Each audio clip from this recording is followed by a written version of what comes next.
బదులు అక్కడ ఉండే హిందువులను ఏ విధంగా టార్గెట్ చేశారో తెలిస్తే నిజంగా మీ రక్తం మరిగిపోతుంది. ఇక్కడ కనిపిస్తున్న ఈ వ్యక్తి పేరు మంజునాథ్. కర్ణాటకకు చెందినవాడు. భార్య పిల్లలతో కాశ్మీర్ని చూద్దామని ఎంతో ఆశగా వచ్చాడు. కానీ ఒక ఉగ్రవాది ఇతని దగ్గరికి వచ్చి నువ్వు హిందువా అని అడిగాడు. ఇతను హిందువని కన్ఫర్మ్ అయిన వెంటనే అతని ఛాతీ పైన గన్ పెట్టి కాల్చి చంపేశాడు. తన భార్య పిల్లల ముందే ఈ మంజునాథ్ని గన్తో కాల్చి చంపేశాడు. దాన్ని తట్టుకోలేక ఇతని భార్య పల్లవి గట్టిగా అరుస్తూ మా ఆయన్ని చంపేశావు, నన్ను కూడా చంపేయమంటూ ఆ ఉగ్రవాది ముందు ఏడవడం మొదలుపెట్టింది. అప్పుడు వాడు ఏమన్నాడో తెలుసా? లేదు, నువ్వు బతకాలి, మేము నీ మొగొన్ని ఎలా చంపామో వెళ్ళి మోడీకి చెప్పుకో అన్నాడు. చూశారా, ఈ ఉగ్రవాదులకు హిందువులన్నా మోడీ అన్నా ఎంత హేట్ ఉందో. ఇప్పటి వరకు కాశ్మీర్ నుంచి వచ్చిన రిపోర్ట్స్ ప్రకారం దాదాపు 26 మంది టూరిస్టులు చంపబడ్డారు. చాలామంది సివియర్గా గాయపడ్డారు. మృతుల సంఖ్య ఇంకా పెరిగే అవకాశం ఉంది. ఇప్పటి వరకు తెలిసిన ఇన్ఫర్మేషన్ ప్రకారం మన తెలంగాణ, కర్ణాటక, మహారాష్ట్ర, వెస్ట్ బెంగాల్, ఢిల్లీ అండ్ తమిళనాడుకు చెందిన టూరిస్టులు అక్కడ చంపబడ్డారు. ఇక్కడ ఒక విషయాన్ని బాగా గుర్తుపెట్టుకోండి.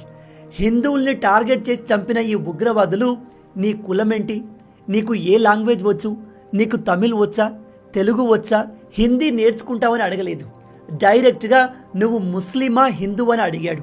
హిందూ అని తెలిసిన వెంటనే వాళ్ళను అక్కడికక్కడే చంపేశాడు.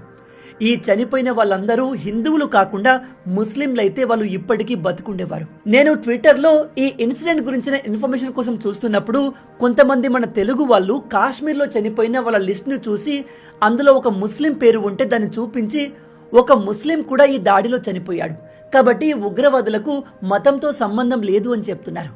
అలాంటి వాళ్ళకి చెప్తున్నాను, మీరు లిస్ట్ని చూసి మాట్లాడుతున్నారు, కానీ అక్కడ తమ సొంత ఫ్యామిలీ మెంబర్స్ని కళ్ళ ముందే కోల్పోయిన వాళ్ళు స్వయంగా చెప్పేదేమిటంటే ఈ ఉగ్రవాదులు మీ మతం ఏంటి అని తెలుసుకొని మరీ హిందువుల్ని చంపారు. కొన్ని రిపోర్ట్స్ ప్రకారం అయితే ఈ ఉగ్రవాదులకు తమ ముందు ఉన్న వ్యక్తి హిందువో ముస్లిమో క్లియర్గా తెలియకపోతే వాళ్ళ ప్యాంటు విప్పి ప్రైవేట్ పార్ట్ని చూసి హిందూ అని కన్ఫర్మ్ చేసి మరీ చంపారు. నిజం చెప్తున్నాను, మన దేశంలో హిందువులకు ఫ్యూచర్ లేదు. ఎందుకంటే మనం ఆల్రెడీ కులాల పేరు మీద డివైడ్ అయి ఉన్నాము. మళ్ళీ అందులో డిఫరెంట్ పార్టీల పేర్లు చెప్పుకొని కొట్టుకుంటాం. మనలో ఐకమత్యం వచ్చేంత వరకు దేశంలో హిందువుల పరిస్థితులు మారవు. బంగ్లాదేశ్లో హిందువుల పరిస్థితి ఎలా ఉందో మనం చూస్తూనే ఉన్నాం. అక్కడి హిందూ అమ్మాయిలను రాడికల్స్ ముస్లిమ్స్ ఎత్తుకెళ్ళిపోతున్నారు.